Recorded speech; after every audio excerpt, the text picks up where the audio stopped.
So who here has a decent headlock escape?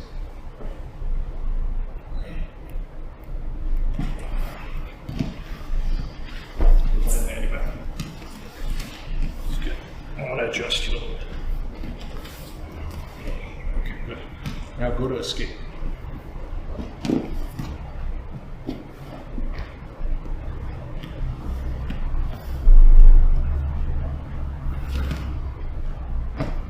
This sucks, right? That sucks because the initial part I was about to show you is missing. No matter who you are, if you get caught looking up at the ceiling, you can get tapped. And if I flex real hard there, probably tapping just because of contraction on the throat, right? So here's the first thing. He's going to go to put me in a headlock. Put me in a headlock. Here. And in fairness to Brian, that's what he did, which is good. I had to adjust him to make my point, right? But this is the most important thing, okay? Not here. See how he's on my throat? When I'm turning towards him, look to me, I'm actually looking at his feet and tucking my chin, okay? And now I'm on my side a little bit. And now it's going to be a lot easier for me to escape. So now I have my base and I have my posture, but I'm missing a good connection. So you can go to flat me out. You can kind of flat me out, push on my head, take your fist and push my face up. Yeah, stuff like that, right? So now I want to get a good connection. I'm going to lower my left shoulder and I'm going to press it into his back. I'm not just touching it here, I'm driving it into his back. Okay, now try and flatten me out. Try and move me. Try and push on my head. Right? And I can virtually just pull my head out right there. Okay? Doesn't seem like a huge difference. You guys kind of have to feel it. But that, how does that feel, Liam, compared to this? Feels less good. Completely different, right? Here, he can still kind of manhandle me a little bit. Once I make that connection to his back now, through my foot, through the ground, everything, if I move, he moves, right? There's no way he can flatten me out. My skeleton has got him stuck in place. Try and drive with your legs. Good, right? And I'm in a position where I can virtually just duck my head out. So that's the single most important thing. We're on the ground, he goes to grab my head, however it happens. I look at him, get on my side, relax, right? Then I take my shoulder and I connect. And then I'll go and I'll grab or I'll do other stuff with my hands, but not until I get here. This is what I care about, okay? And if you guys get that, then you will be able to get out.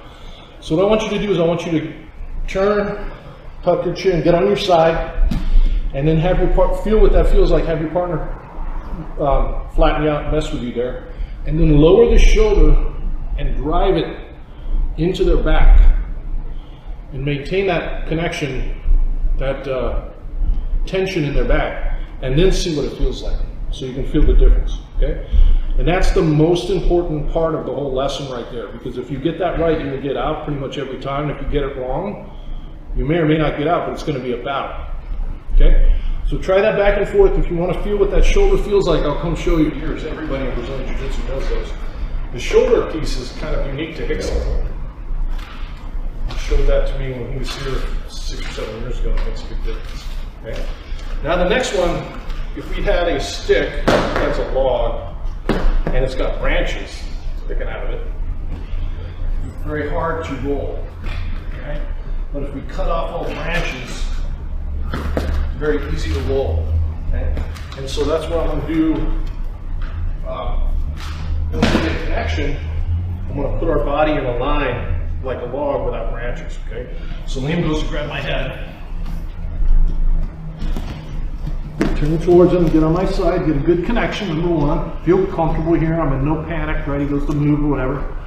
I'm good. I'm going to reach and I'm going to grab his bicep, and then I'm going to do external rotation, contraction, palm up, elbow to my ribs, connect, okay? And that's good. If he goes to punch me, right, he can't really hit, and it gives me a connection. But if I try and go belly down here, or I try and force my way on top of him here, it's difficult because it's like a log with branches, right? So I move, and move, and move. Oh, now he just falls over, okay? So once I get this position, I just use my feet, shrimp, using your feet to push your body away until we're in a good line, and then my right foot comes underneath my left and I go belly down. And then here again, my hand comes out. Go to roll me again. We'll make sure I stay on top. And now we're in the exact same position we were at a minute ago with the standing one. Okay? If you get it right, they fall over, even if they're heavy. And just take just a little bit of a pull with the arm on the bicep. And if it's not easy, your angle's off, you have to move away and yeah. You'll know when you get it right. Okay, that's your first one. Go ahead. Because all you have to do to counter this move, there's two things a person will do to counter what your escape that you just did. Okay? The first one is go to do that escape. I'm just going to follow it, right? So come back. Here, it's like a log with a branch sticking out. So he moves his hips away. I intuitively I just move with him. If I keep moving with him like this, he won't be able to go belly down. Try to go belly down. Away. The second thing people do is they'll take their foot and push and kind of do the same thing. So I'm making it real hard for him to go belly down. If he keeps moving his hips away, I'll follow, and as he tries to go belly down, I'm driving off my back leg. I'm posting and driving and preventing him from hip heisting there, right? Switching his hip. So that sets up our next one, right? So name it as being a headlock. Turn towards him, get a good shoulder connection, grab. I don't move away, he follows me. Oh, he's following me, okay. So now I throw my leg over and hook. And move away, he follows, throw my leg over and hook. Once I get my leg over, I take out the slack, and now I'm going to go belly down, and as I do, see my right hand? I have to get my right hand out to the mat. Once I get my right hand to the mat, hang on, I'm going to put my left hand behind my back and I'm just going to focus my weight into my left shoulder. Yeah. It's like about the size of a quarter. Right in his back, and we'll have to let go because it's like normal. Okay. I'm not going to try and pull my head out, take my hands and grab or any of that. Just all of my body weight into that spot on their back. Okay, so again, all predicated on getting this good posture. We go to move away, but he follows. So we use that to catch.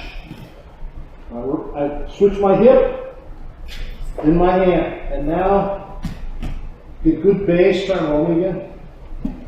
Good base, and now, shift my weight there. Okay, go ahead and try it. So you notice before I try and pull my head up, before I go for submission, before I do anything, the first thing I'm always doing is I'm getting good base, right? And if you try and rush this and you don't get good base first, sometimes the person will roll you again, especially if they're bigger and stronger than you. It'll just keep the momentum going. So before I worry about escaping or anything else, I'm always focused on my base and posture. So he grabs my head, base, posture, and connection, right? Start to move away, he follows. Now here, I don't have good base yet. Now I have good base. Now I feel comfortable. Now I'll start to put the pressure on to make him let go. Okay? And these two go together. I could have easily started the class today with the first one. So he's got me in a headlock. We always start the same way right here, and I go right to this, right? And if I go to do it and he moves away, that sets up the first one I showed you. Okay? So if I move away from him and he follows, that gives me this. If I go to do this and he runs away from me, that gives me that. He's got to give you one or the other. You just alternate between the two and stay nice and relaxed and maintain your posture. Okay, go ahead and put it together and try it real quick. Thanks for watching. Make sure you subscribe, hit the bell for frequent updates because we're updating this every week, and make sure you comment and like and share our videos. We appreciate it, and we definitely try and respond to all the comments. And if you like what we're doing and you like the material, check out SBG University, SBGU, and you're going to see a ton more in much greater depth than what you see here on YouTube. Thank you very much.